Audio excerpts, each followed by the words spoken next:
Hello everybody, it's Daniel Benting here and welcome to another tutorial. Now, you guys are probably thinking, what is he doing in a video game? Why is he playing Oblivion? Well, one, because it's a game that I really love, but also because we're going to be modding this game.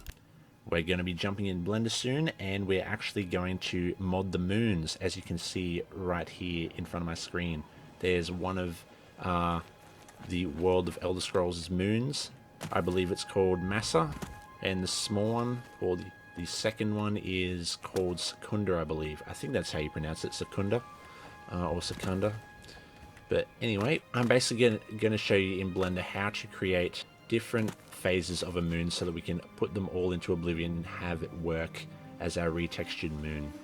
So first I'll actually change the timescale, so there we go, we did it. Alright, now time is going 1,000 times normal speed. Yay, look at it, that's the original Bsa texture we're seeing at the moment. And basically how all the Elder Scrolls games do the moon in this game in terms of the textures. They make multiple textures for the moon for each phase, because obviously you need to have different phases for different seasons and different days of the month, because this game sort of simulates the whole year in this sort of Elder Scrolls universe. So we're going to be doing that quickly in Blender. Yeah, you can see Secunda, the smaller moon, whizzing by at 1,000 times speed. I'm actually going to scale this up a little bit. And I'm just going to rush until I see a good point where the moon... Oh, perfect. Moons are out. Let me set it to 1. And by the way, anyone who's played Elder Scrolls knows that the time scale actually isn't real time by default. It still goes very quickly. But if you actually set the time to 1, I believe it's actually real time. So 24-hour days once you set the time scale to 1. Now our moon's almost dead still. They won't be leaving anytime soon. And I'll just create a save. There we go. And we'll jump out and jump into Blender. Alright, so what we're going to be doing in Blender is I'm going to show you how to quickly and efficiently render the different phases of a planet or moon, and just to quickly output that sequence of textures very quickly and efficiently. So we're in Eevee at the moment. We're going to be rendering in Eevee, and I've already set up all the materials, so I'm not going to be doing a material tutorial for this. It's just showing you how to render the actual phases quickly and then getting them into Oblivion. So let's actually add a light. So I'll add a sun lamp, and then we'll go back into render view. There we go. There's our moon. Now I'm going to show you rendering Secunda. I have made Bsa as well. Take a look at that. There we are. There's Bsa, the red one. I'll just turn up my light intensity, so set it to 8.4, I think. There we go. It's a lot brighter, and I'll also rotate it so that it's sort of facing the front. If we press 1 on the numpad, yeah, this is the front view. I want our sun to be sort of facing straight down this direction. So I'll rotate on the X 90 degrees. Now if we press 1 on the numpad again, there we go. Yep, that's the direction I wanted. That's all good. But yeah, that's Bsa, the larger red moon. But the smaller grey one, Secunda, let's just bring that back and I'll go through rendering that one. And in case you're just wondering about the shader, basically the shader I made is here, and it incorporates a bunch of different procedural effects, like this large crater I did procedurally, and then like all these little stripes I did procedurally as well, to sort of make it look like a asteroid impact, and all these like bits flying off. I think I've seen like moons like that in actually in Elite Dangerous, so that's sort of my inspiration for that. But yeah, just a mixture of procedural effects along with a actual texture. So I'm using Mars textures, the high resolution ones from JHT's Pixel Emporium. The higher res ones are locked behind a paywall, but if you like space stuff, you know, be sure to check him out and maybe show him some support, because his high res textures are definitely worth it. They're really nice. Like, this is our high res Mars normal map you're looking at here, creating all this cool detail. And I've just added in like details like this large crater. So yeah, credit to JHT for this amazing Mars texture. Alright, so yep, that's the shader. And there's actually a few things we need to do. So we've got a sun lamp. I'll now add in a camera. So I'll go into solid view, and just with Shift A, we'll add in a camera. There we go. And our camera has been added to the center of our scene. So what I'll do is I'll just press 1 on the numpad. Actually, first I'll make sure I track straight to my sphere. So like I've got my secunda sphere here. So I've clicked that, and then I click the numpad full stop, and that tracks straight to the object, which is really useful. So if I go away, numpad full stop, there we go, tracks. Now if we press 1 on the numpad, we go to our front view, and then Control Alt and numpad 0 snaps our currently active camera to our view. So there we go, that's great. So a few settings on our camera. So with our camera selected, we go down to the camera tab here. I want to change the type from perspective to orthographic so that everything's flat. So I can just quickly zoom in how I want. And I'm going to zoom in until just before the edges hit the edge of the sphere. So I'll maybe go out a little further than that. Maybe even further, just to be safe. Okay, we'll go with that.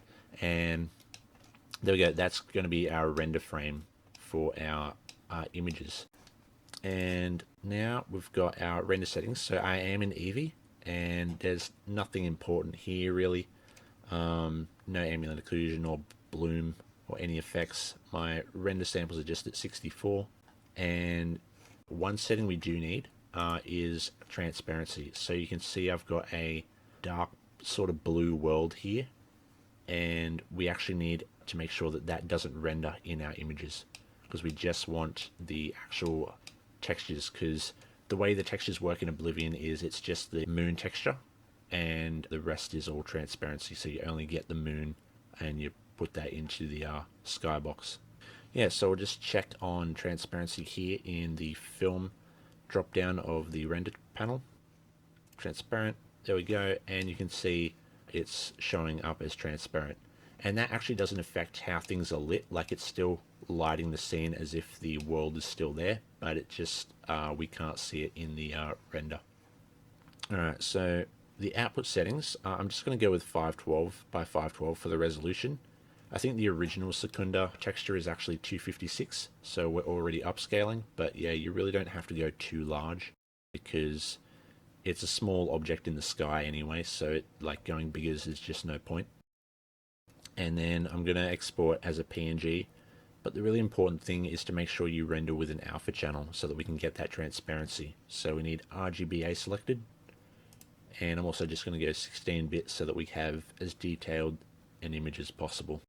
That way we have a detailed image before we convert to the DDS format that Oblivion uses. Alright, so I've got our image format and our render settings. Now we actually need to set up our light settings. Okay, so we've got our sun lamp selected, which is in the center of our scene. And if I rotate this, say on the Z-axis, you can see how it changes the light angle. And that's what we're going to basically be doing. If I go to my camera view, you will see what that's doing. And we're going to basically animate this movement so that we can quickly render out an animated sequence of the different phases. But what I want to do before that is actually make one side of my planet or moon transparent. Because if we go back to the camera view and we move our light source away from the front, you can see that other phases will include this black area in our texture, which we don't want.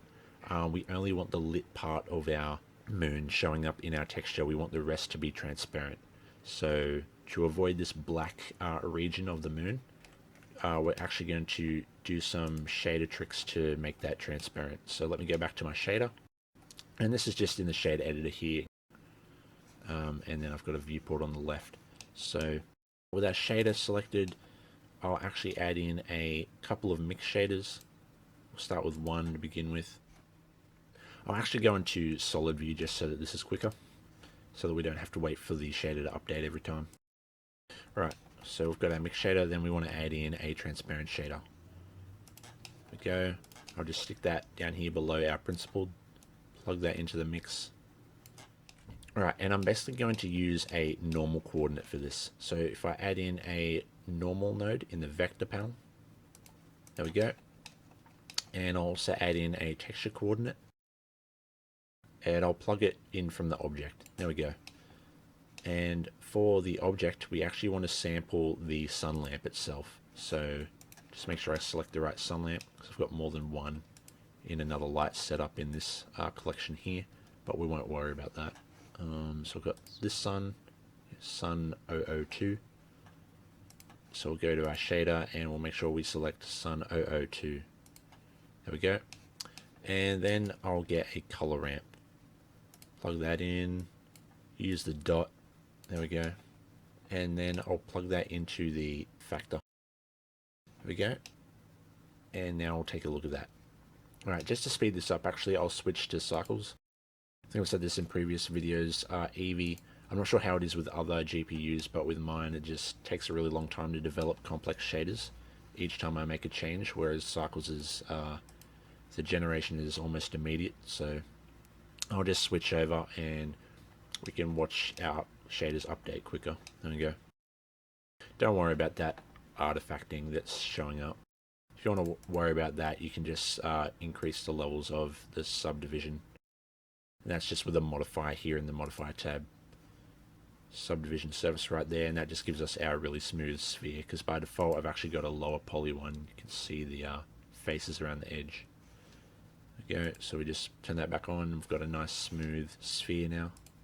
Alright, so we've got our shader and we've done our coordinate for the sun lamp, and what that's doing is it's basically making one side transparent.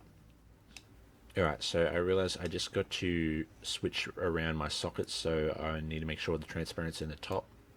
There we go, and you can see that working right there. So you've got our moon showing up on the light side, and then on the other side it's just completely transparent, which is great. That's what we wanted.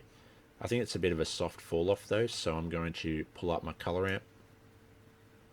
There we go, and that just brings back this side a bit. It was a bit faint before. Just hardens it up towards this boundary here where the light falls off completely. And then what I want to do is, if I go to my camera view with numpad 0, I want to sort of taper off the edges as well, because if you were to actually look at the original textures for Oblivion of their moons, you'll see that they actually taper off the edges to sort of make it blend into the sky background. So to remove the hard edge, I'm just going to add in a multiply node, so converter math, set it to multiply, and I'll add in another color ramp. So I'll just duplicate this one, and I'll set it to B spline for softer fall off, and I'll also grab a input layer weight node.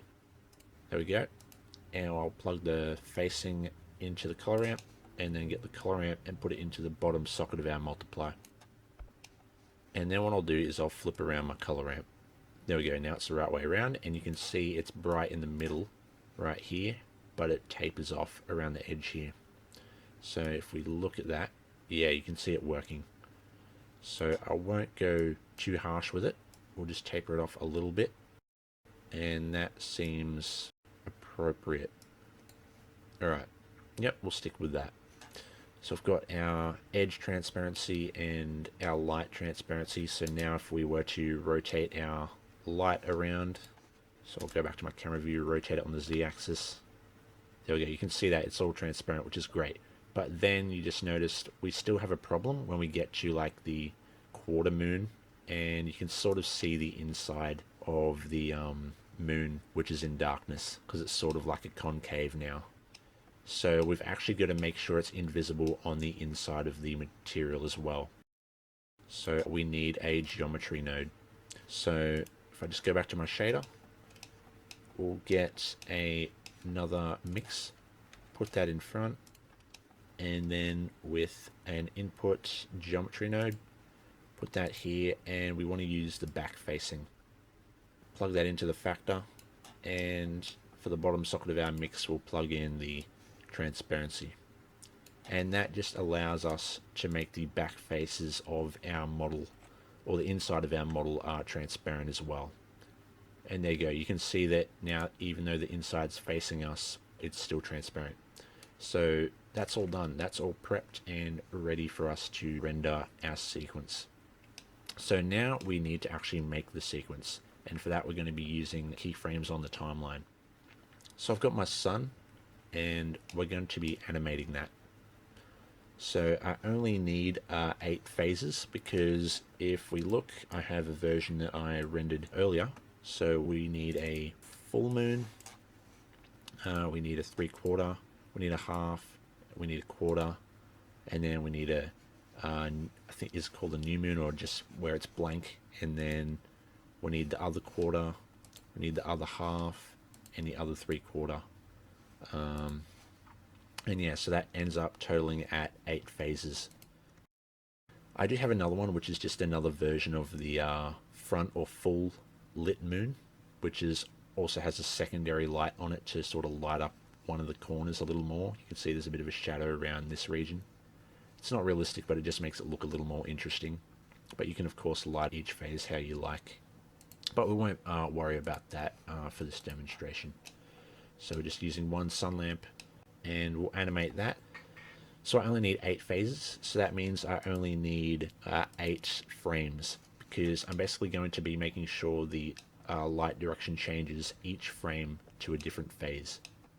So I'll go to the output, and for my frames I'm going to go frame start 1, and then I'll change my frame end to 8.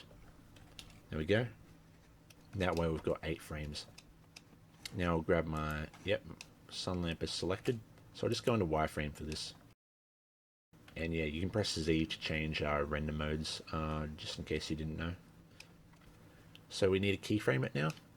And we keyframe things with I. It's always I. So if we press I with our sun lamp selected, and what we want to do is keyframe the rotation. So keyframe that. And you also want to make sure you keyframe it on the frame you want to keyframe it on. So we're on frame 1, and we've keyframed it in this forward direction. Now if we just go over here, click this arrow to the right, and now we're on frame 2.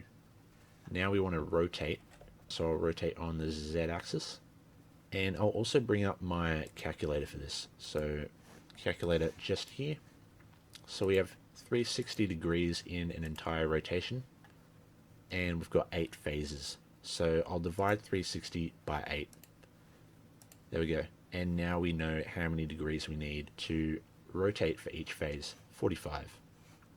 So rotate on the Z axis by 45. And if we look at how that's affected our render, there we go. We're now seeing a 3/4. So I'll press I again with my sun selected, and I'll keyframe the rotation. There we go. Now frame 2 is keyframed. And I'll just rotate it again, and we'll keyframe that. Got to make sure we're on frame 3 though. Yeah, see, I just made that mistake. You always want to make sure that you move to the frame you want before making any changes and then keyframing it. Because you see, if I wanted to rotate this now, and then I move to the next frame, you'll see that the sun automatically snaps back to the last keyframe that was set. So I've actually got to move to the next frame beforehand. Now that we're on frame 3, I can now make the changes.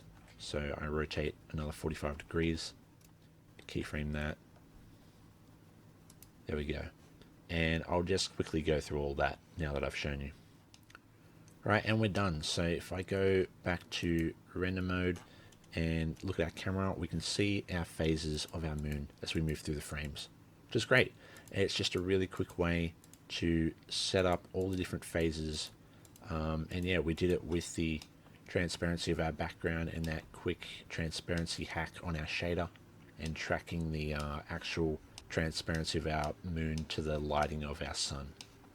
And the great thing is, with this being a sequence, we can quickly render it out to a folder of our choosing. So I'll choose that now. Let's create a folder called Secunda mod. There we go. And I'll set the name of the files to be Secunda mod. Accept. And now I can render all these out. So I'll actually change to Eevee, because we're in cycles at the moment. There we go. And now that we've got our frame range set and all our keyframes set, we can just choose the render button. So up here, render animation, and that's going to output all our 8 frames to that folder we set. There we go, that's just going through that now. Alright, and that's done. So if we go to our folder, Secunda mod, there we go, and we see all 8 phases of our image. That's great. So the last step we need is to actually change these to DDS format, because that's the format Oblivion uses for its textures. So I'll quickly jump into Gimp. Gimp's a great program. I'll link it down in the description. It's just a free, cool image manipulation program for everybody to use. It's fantastic. Now, I'll just pull in one of my images. And now this is the tedious part. So I'll actually show you another program, which I'll link in the description. It's called Bsa Unpacker. And that's for you to be able to unpack Oblivion's data files. So if I go to the game files just here. Alright, so this is my Oblivion data folder. This is where all my files are stored for Oblivion. It's in my Steam folder because I've got a Steam copy. But basically we've got a data folder here in the Oblivion directory. And that is where all the important game files are, like the textures and models. So you'll notice they're all packed into BSA files. That's just how Oblivion packs its files.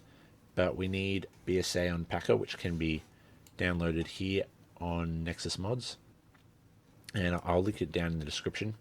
But basically with that you can just extract the folder to wherever once you download the Bsa Unpacker. I'll just put it in my downloads folder for now, so just drag that out. There we go. Alright, and I can just launch that, and there it is. Simple UI. I'll just open my BSA file. So we navigate to the Oblivion data folder, which it's already there because I was doing it earlier. We find textures, there they are, and I can open that, and it takes a moment to open it all, but there you go, you can see all the files there listed. And basically you want to extract all, and you'll be able to select wherever you want to extract it to. But anyway, I've already done that, so I don't need to do that. Just showing you how to quickly unpack those files. But if I go to my downloads folder, we'll see that I've already done that here. And yet the textures folder's there. And I can see all the textures from the game unpacked into their various areas. So we want to go to the sky folder, and we'll see all the original textures from the game. And you can see the moons there, that's Masa. You can see all its different phases. And you can see Secunda there as well. So by replacing any one of these files, you can basically change or mod the game yourself, and it's really simple. So I'll just show you how with a directory. So we'll go back to our Oblivion data folder, and we want to go into textures because that's what we're modding at the moment, the textures. Now by default mine only has effects. You'll want to add in the directories of the actual files that you're changing. So we're changing a sky texture, so I want to add a folder called sky. So I'm going to go new, add folder, sky. So yeah, you basically want to make sure that the texture, if you're modding textures, you want to make sure the texture directory is the same as what the actual BSA directory is. And in the BSA it's textures, sky, so that's what we've done here. And now we can drop in any textures we want with the same name and they'll be replaced. But yeah, you want to make sure they have the same name. So if we're doing massa full and we're replacing that, we'll need a massa underscore full.dds file. And that's what I mean about the tedious part, is we're going to have to add in each texture one by one and name it exactly the same as the original texture, which is why we needed to unpack those texture files so that we could see their names. So we can see them all here.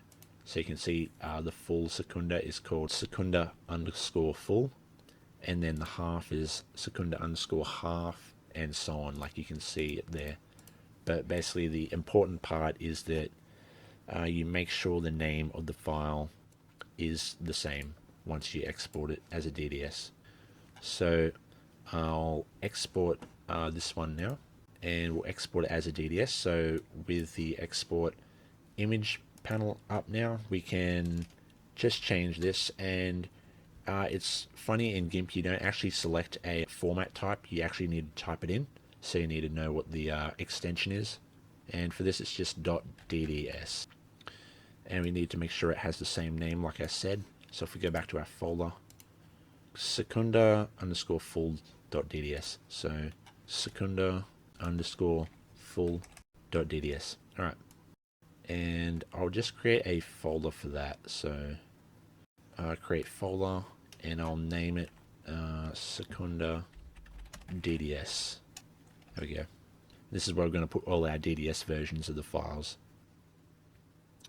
And oh, whoops, the name changed again. Sorry, I'll just fix that. Export. And now we're going to get a little window that pops up. Export as DDS. And the compression I'll make BC3/DXT5, and then I'll go with mipmaps, generate mipmaps, and that's basically just the smaller versions for the game, because games always need multiple versions of a texture for different distances, and that should be fine. Alright, so I'll export that, and we have our first texture. So we need to do that for each one. So you would just drop each one in. So I'll drop a second one in, drop our 3/4 one. I'll just hide my top layer, and then what we'd want to do is export that as a DDS, and we want to change the name according to what it is. So for this one it's the right 3/4, so the left quarter is missing, and the equivalent of the original is called this one, secunda underscore 3 underscore WAX. So you want to name it that.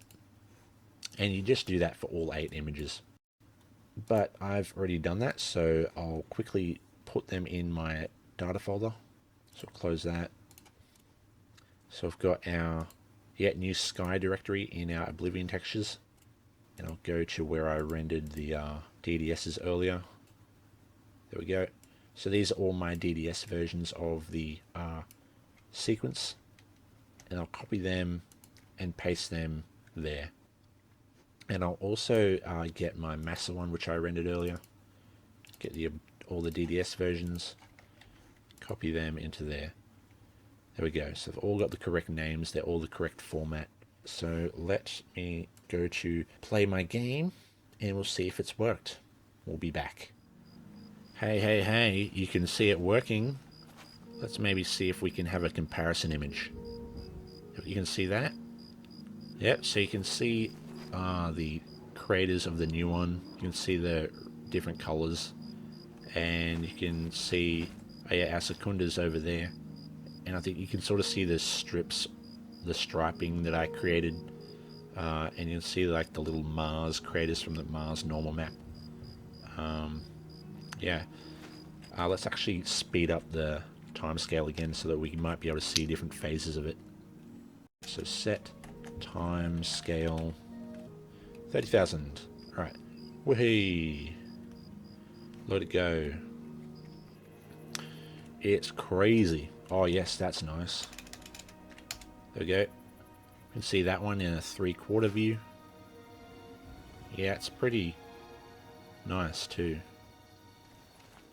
And the great thing is that you can always touch the images up however you like in Gimp, because it's an image editing program. What I did was I actually did a sharpen filter, just to sharpen the details on each of the textures, just to give it some more clarity. You don't have to just output the render and then be done with it. You can also do edits later on. So yeah, that's Masa. Let's take a look at Secunda, since that's what we were looking at for so long. There it goes. There it is full. That's cool. No, it's daytime. Damn it. Oh, I'm going to miss the full Secunda. Oh, there it is. Look at it in all its beauty. It looks like the Death Star with that little crater on the side there. Yep, I like that. That's cool. I mean, you guys be the judge. You can say it looks worse than the original or better. I don't know. I think the craters along the sides of masts need a bit of work. That's a bit weird looking. But, you know, there's always improvements to be made. It was just a fun little project. Quickly see what I could do with some planet textures and some extra procedural work. But, yeah, it was fun. I hope you guys had fun too. Any Elder Scrolls fans out there wanting to mod their moons, go right ahead. Anyway, that's it for this video. Bye.